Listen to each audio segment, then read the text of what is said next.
নমস্কাৰ, মই মুনুমণি দাস, ফুডমেড নিউট্ৰিয়েন্টছৰ স্বত্বাধিকাৰী।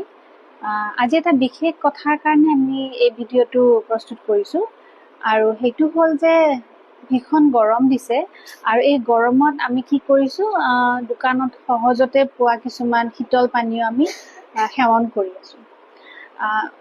আচলতে সেই টিভিয়ে প্ৰচাৰ মাধ্যমে বহুত প্ৰচাৰ চলাইছে এইবিলাকৰ ওপৰত, যে সেইবিলাক খোৱাটো কিমান যুক্তিসংগত আচলতে।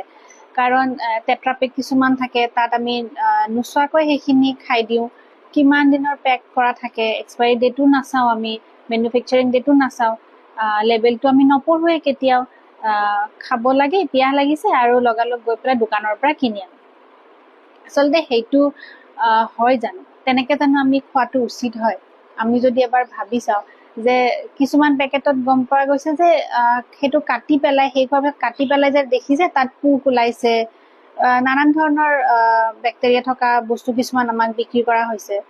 আচলতে আমি কিয় খাইছো সেইবিলাক বস্তু? যদিও বা আমি জানো বহুত ক্ষেত্ৰত যে এইবিলাক শীতল পানীয় খোৱাৰ পৰা আমি বিৰত থাকিব লাগে, কিন্তু কিয় খাওঁ? প্ৰথম কথা হৈছে সহজতে পোৱা হয়, দ্বিতীয় কথা হৈছে দামটো কম থাকে, আৰু তৃতীয় কথা হৈছে আমি সোৱাদটো বিচাৰোঁ।